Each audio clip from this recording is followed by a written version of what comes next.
bali crispy ito. Ayan. At juicy sa loob. Hey, what's up mga kalakay? Solo flight tayo ngayon. Ngayon lang ako nakahinga dahil wala akong kasama. Lahat sila may sakit. Dalawa kasi yung taga-tinda natin dito.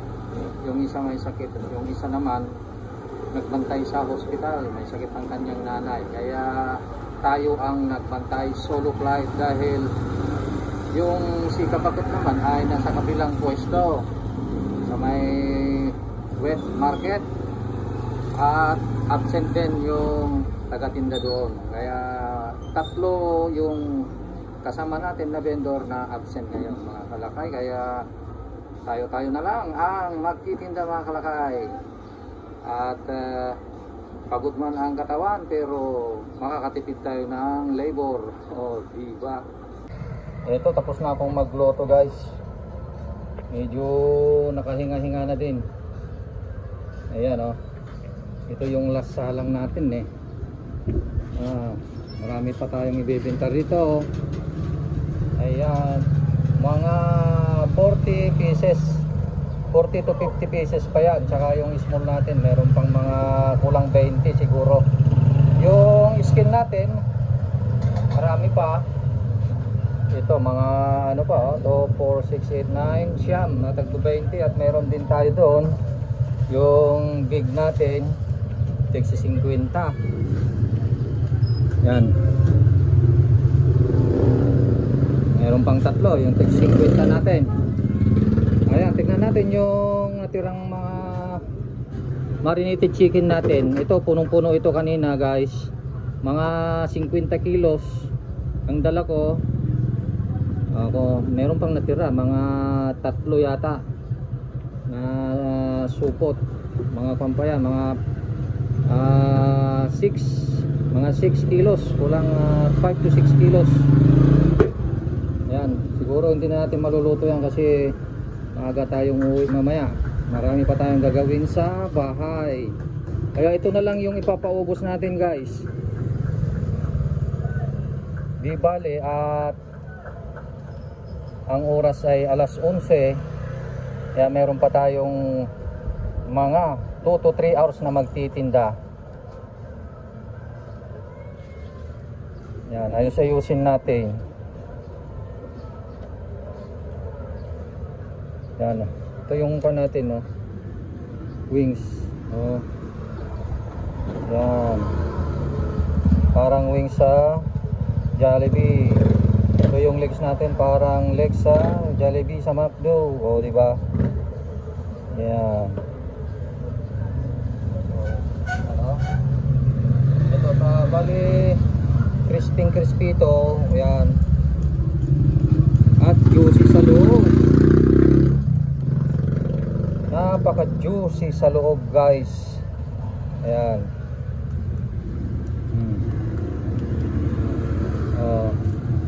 30 pesos lang yan. Okay. Ito yung itsura ng pwesto natin.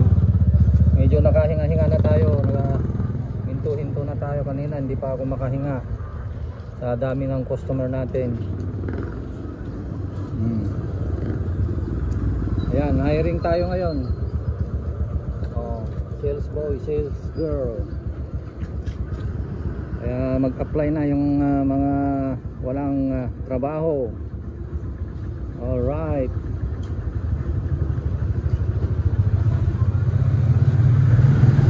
Ayan, konti na lang, konti na lang.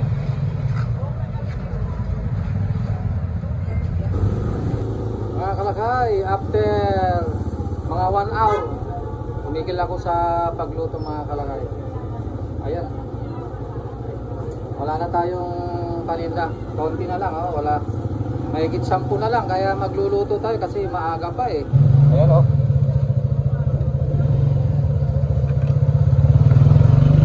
konti na lang guys, kaya magpahabol tayo. So pinainit na natin, sinindihan natin kasi pinatay natin kanina. Kaya sinindihan natin.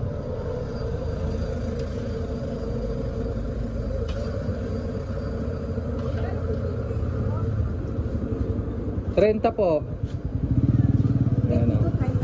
30, 15. Dito maliliit, 15. Dahan painitin ulit natin yung mantika natin. Kasi halos 1 oras na tumigil eh. Magtimba muna tayo. Saan yung kinuha dito?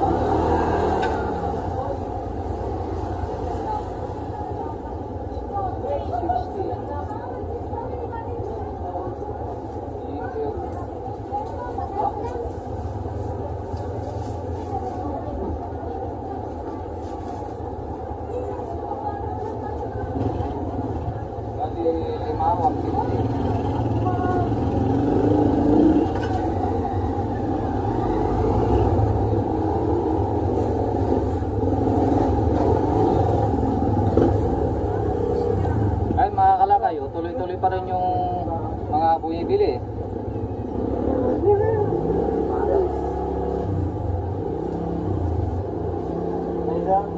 Gagawin pili ano yun. Pwede mo lang.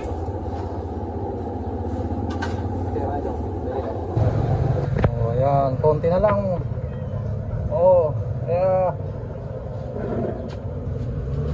salang ulit tayo.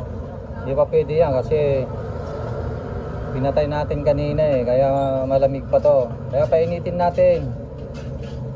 Ito guys, siguro na nangyayari din sa mga kasama natin dyan na nagtitinda.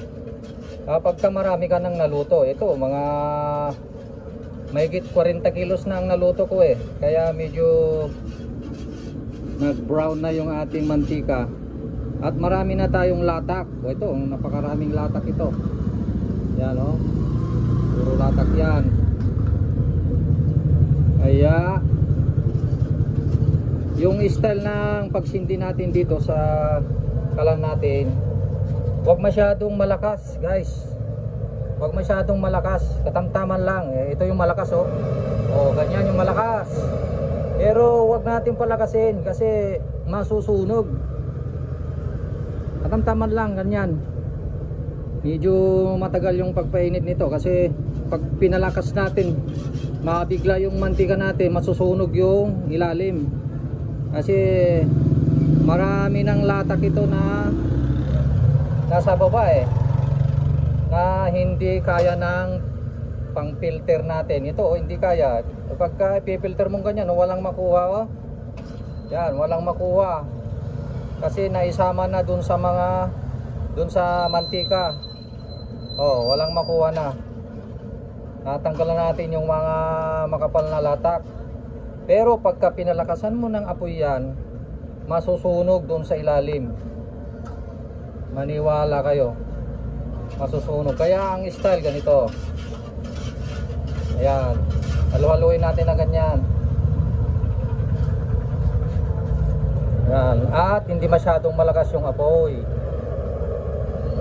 Kapag pinalakas mo, yan, siguradong masusunog yan. Kaya hinay-hinay lang. Kaya natin na uminit yan bago natin isalang itong chicken natin. So ganun talaga. Pagka huminto ka, kapag huminto ka, talagang bababa yung latak. At yun ang masusunog. Pero ang hirap nun ay hindi kaya ng ating pangsala talaga, hindi kaya. Nahalo na dun sa mantika yung ibang latak. Kaya yan, dahan-dahan yung pagpainit. Yan, medyo halu-haluin natin para hindi tumigil yung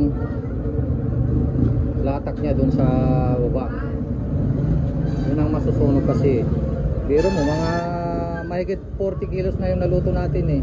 Ito, puno ito kanina, saka puno itong timba.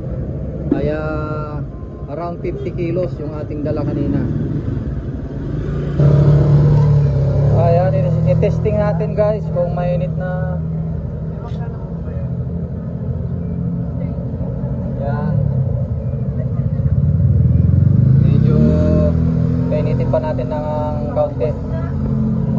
magtitinda muna tayo. Ayan, testing ulit natin. Ayun, malakas na yung bulwak, kaya ilagay na natin. Oh, medyo palakasin natin konti. 50.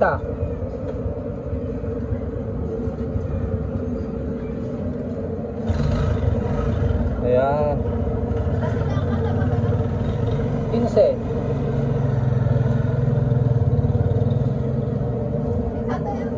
Okay, sandali lang. 20.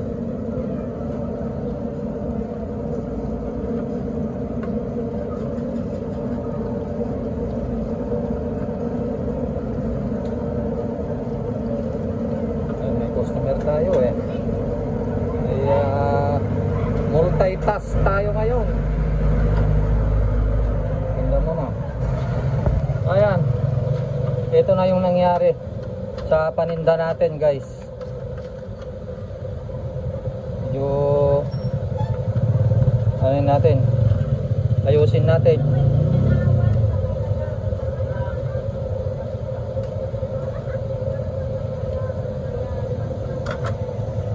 Oops, baka masunog yung niluluto natin. Pahabol na to, guys. Huminto na kasi tayo kanina eh. Akala natin eh aabot na ng hanggang uwian eh. Marami kasing bumili eh. Yan.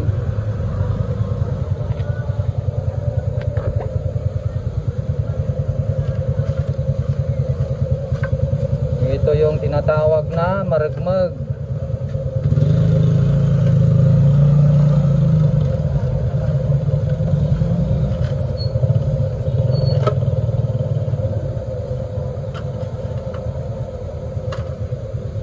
Maliliit na to, pwede nang ipa-discount pagka uwian na. Pero nagluto pa tayo, kaya mamaya muna. Mamaya na lang ipa-discount.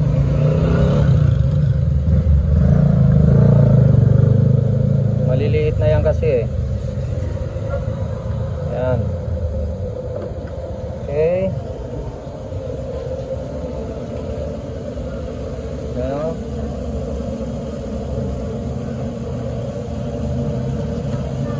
Malalaki na ulit, oh, malalaki na ulit.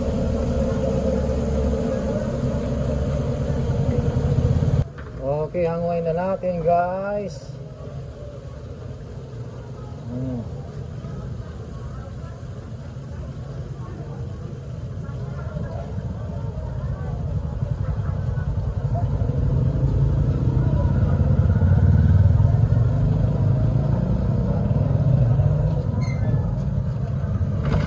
Ayan, may ititinda na tayo.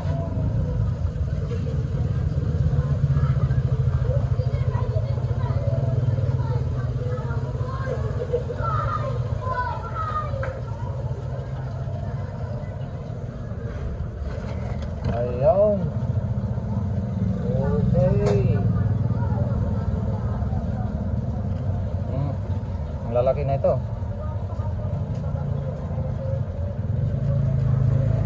Malalaki na ulit.